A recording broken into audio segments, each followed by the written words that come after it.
Agora você ouve uma palavra de vida com o pastor Érico Rodolfo Bussinger.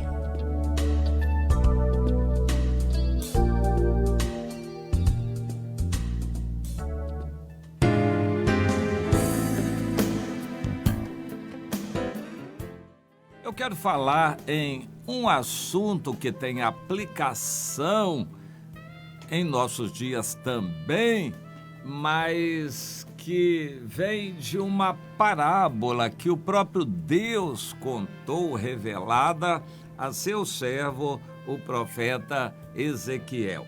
É a parábola das duas águias e da videira. No capítulo 17 do livro de Ezequiel, o profeta diz que veio a ele a palavra do Senhor, dizendo: Filho do homem, propõe um enigma e usa de uma parábola para com a casa de Israel. Uma grande águia veio e plantou uma videira, etc, etc. Mas foi embora e veio outra águia e procurou aquela videira, a videira se voltou para a outra águia. Deus querendo dizer com isso que houve uma infidelidade daquela videira, aquela planta, porque ela deixou o compromisso original de aliança com a primeira águia e se deu à segunda águia. E a aplicação era ao rei Zedequias. O rei Zedequias foi o último rei de Judá antes do cativeiro. O cativeiro aconteceu com ele. Ele foi colocado pelo rei da Babilônia e, no entanto, ele foi infiel ao rei da Babilônia e fez aliança, prometeu, se comprometeu e não foi fiel. Pelo contrário, ele foi buscar socorro no Egito e acreditou no Egito. E por causa disto, despertou a ira do rei da Babilônia, com quem ele tinha uma aliança e rompeu, foi infiel àquela aliança e por isso ele sofreu. Mas sofreu muito. O rei da Babilônia o levou preso, amarrado, e provavelmente lhe impondo algum sofrimento, e na frente dele matou todos os filhos e parentes, um por um, para ele ir sofrendo aquilo. Depois mandou vazar os olhos dele, uma ferramenta qualquer de ponta, tipo uma faca ou coisa parecida, enfiou nos olhos dele, furou os olhos dele, cegou o rei Zedequias, que não morreu, mas deve ter sofrido dores horríveis. E então o levaram amarrado, cativo, talvez agarrado, arrastado para a Babilônia, cego, talvez sangrando, muita dor, e levaram para a Babilônia. E lá botaram para rodar um moinho. Ele tinha que fazer força rodando o moinho. E aquele moinho de antigamente girava horizontalmente. Normalmente se punham animais para tocar o moinho. Mas quando eles queriam punir e castigar uma pessoa, eles botavam a pessoa para fazer aquele trabalho. Era extremamente cansativo. Lá pelas tantas a pessoa caía de cansaço. Ele então, com exiguidade de comida, não sabemos, mas provavelmente não era alimentado como um rei, era alimentado, digamos assim, com pão, com arroz, feijão, um mínimo, e tinha que trabalhar o dia todo no pesado. Cego, não tinha direito a nada, porque era escravo e tinha que tocar ali o moinho para frente, senão levava chicotada, apanhava, e ele sabia que tinha que fazer aquilo até o dia da sua morte. Dessa maneira, Deus permitiu, através dos babilônios, que ele sofresse aquilo como consequência da sua rebeldia e desobediência. Mas Rebeldia a quem? Ao rei que tinha autoridade sobre ele. Não era necessariamente a Deus, mas indiretamente era. Porque Deus disse, agora vocês vão para o cativeiro. Quem é a autoridade sobre vocês é a Babilônia. E o rei da Babilônia representa a autoridade de Deus e você vai ter que obedecer. E ele disse que obedeceria e logo rompeu a aliança e não mais obedeceu. Por causa disso, veio a destruição, a ira do Nabucodonosor contra Judá, destruiu a cidade de Jerusalém, o templo, matou a maior parte e o Zedequias foi levado cativo. Antes, ele tentou fugir quando a cidade de Jerusalém estava cercada e a população morrendo já de fome. Ele, por uma caverna, essa caverna é um pouco misteriosa, hoje é chamada ainda de caverna de Zedequias. É uma caverna muito grande no subsolo de Jerusalém, que vai desde a área do templo até o lado de fora das muralhas, debaixo do Monte Calvário, onde Jesus foi crucificado.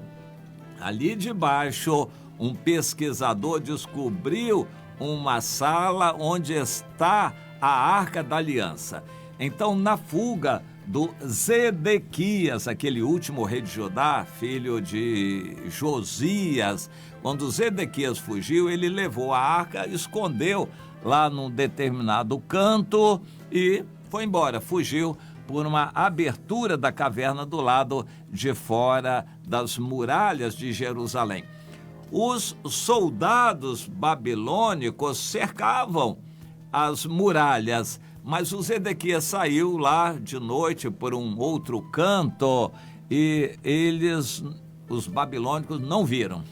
E ele conseguiu fugir até Jericó. Mas, claro, o dia clareou e depois os soldados babilônicos perceberam e foram atrás e conseguiram prender o Zedequias nas planícies de Jericó. Bem, o fato dele ter tentado fugir deu mais ira ainda aos babilônicos, que aí quiseram torturá-lo mais ainda. O Senhor tinha avisado: quando uma águia vem e ela domina, ela que plantou a videira, ela queria fidelidade. Isso nos ilustra uma lição muito importante. Nós estamos no mundo. No mundo, Deus levanta autoridades, mesmo que não sejam dele, não sejam tementes a ele ou fiéis a ele, mas Deus levanta autoridades porque ele é quem constitui toda a autoridade. Há governantes que não são cristãos, mas que foram levantados por Deus. Todos os governantes foram levantados por Deus, nós cremos. E o Calvino lembrou bem isto: toda autoridade provém de Deus, em todo lugar, independente do país, independente do regime, em toda firma, em toda empresa, em todo governo, sempre há uma autoridade constituída por Deus. E nós com isto, nós não somos dessa autoridade, nós não concordamos, nós não amamos essa autoridade, nós não temos a mesma fé dessa autoridade, mas nós estamos no âmbito dessa autoridade. O Senhor nos manda obedecer. Nós temos que obedecer toda a autoridade que é colocada sobre nós, ainda que não gostemos. Quando o comunismo tomou muitos países, essa questão se levantava: cristãos nesses países vão se submeter às autoridades comunistas? Mas as autoridades comunistas só querem perseguir o cristianismo. Ainda assim, nós vamos orar por essas autoridades? Nós vamos nos submeter a elas? A resposta bíblica é sim. Houve um questionamento desse assunto quando ainda na primeira leva do cativeiro. Lá na Babilônia, falsos profetas que profetizavam do seu coração, profetizaram que o povo no cativeiro logo seria libertado, etc, etc. Em Jerusalém, muito mais profetas profetizaram falsamente isto. Aí no capítulo 29 de Jeremias, Deus levanta essa profecia. Meu servo, escreve uma carta para os cativos da Babilônia, que eles entendam qual é o propósito de Deus. O cativeiro era propósito de Deus. Procure entender isto.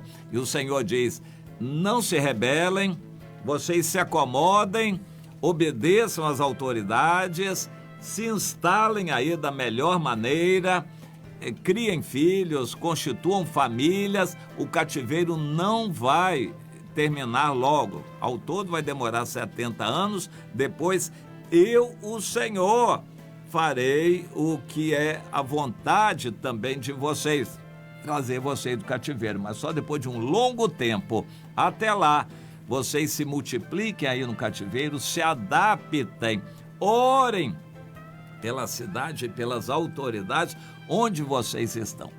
Isso para nós é fundamental em nossos dias. O cristão não tem que ficar julgando, criticando os governantes. Nós temos que orar pelas autoridades. Em todo lugar há autoridades constituídas.